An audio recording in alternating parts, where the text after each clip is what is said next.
Another piece that we brought out where we saw a lot of oversized door pieces almost. So Tempest, this is a fantastic piece of hardware.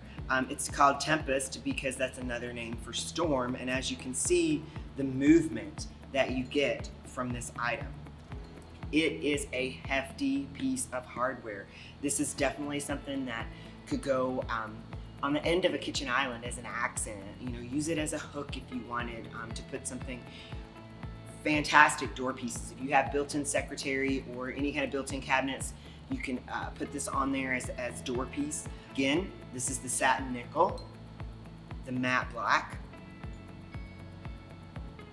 Because it's matte, you don't quite see as much movement, but it is a statement. Can you imagine that, guys, on some white that's kind of got clean lines? Oh, fantastic. And then, of course, the BGB, ever popular gold, doesn't go away.